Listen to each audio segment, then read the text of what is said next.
আসসালামু আলাইকুম। আজকে একটি অঙ্ক আমরা নিয়ে আসছি, এমন একটি অঙ্ক যে অঙ্কগুলো আসলে বিভিন্ন যেমন ক্লাস 6 থেকে 10, তারপরে হচ্ছে বিভিন্ন চাকরির পরীক্ষায় মানে সবসময় মোটামুটি আসে এরকম অঙ্ক। দেখি আমাদের প্রশ্নটা 3x + 2y = 18 এবং 3x - y = 9 হলে x, y এর মান বের করতে বলছে। ঠিক আছে, আমাদের কী কী দেওয়া আছে, যেটা দেওয়া আছে এই দুইটা লিখে নিলাম। এখন এই দুইটা সমীকরণ যে দেওয়া আছে, দুইটা থেকে সমীকরণটা সমাধান করে আমাকে x এবং y এর মান বের করতে হবে। এখন এই প্রশ্ন যদি সমীকরণ দুইটা দেখবো যে এই দুইটার মধ্যে আমি যদি 2 নং সমীকরণটা নিয়ে কাজ করি এটা আমার সহজ হয়, কিন্তু 1 নং সমীকরণ নিয়ে কাজ করলে যে আমার অঙ্কটা হবে না সেরকম না। এখন আমি 2 নং সমীকরণ দিয়ে নিচ্ছি, যেটাতে আমার অঙ্কটা সহজ হবে।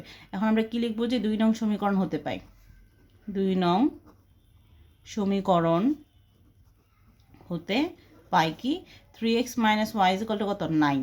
ঠিক আছে, 3x - y = 9 হলে তাহলে আমরা কি লিখতে পারি, 3x = কত 9 + y। এটাকে আমি 3 নং সমীকরণ দিতে পারি। কেন?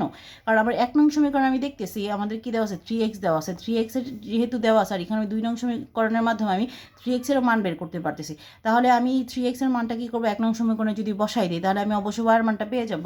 আমি কি করব এখন 1 নং সমীকরণে 3x = 9 + y বসিয়ে পাই। ঠিক আছে,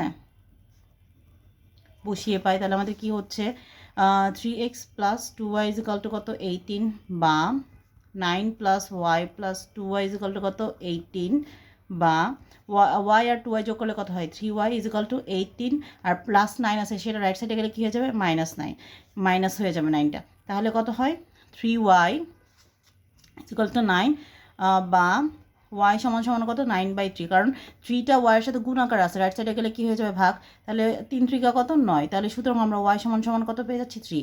ঠিক আছে, এখন আমি y এর মানটা যদি 3 নং সমীকরণে বসাই দিই তাহলে আমি অবশ্যই x এর মান পেয়ে যাব। এখন আমি কি লিখব যে 3 নং সমীকরণে y = 3 বসিয়ে পাই কি 3 নং সমীকরণ 3x = 9 + 3 = 9 + 3 = কত 12। 9 আর 3 যোগ করলে কত হয় 12, তাহলে x = কত 12কে 3 দিয়ে ভাগ করলে 3 × 4 কত 12। তাহলে সুতরাং x, y সমান কত হচ্ছে আমাদের 4, 3। ঠিক আছে, এটাই হচ্ছে আমাদের কাঙ্ক্ষিত উত্তর। আশা করি সকলের যদি বুঝতে পেরে থাকেন অবশ্যই আমাকে কমেন্ট করে জানাবেন। আসসালামু আলাইকুম।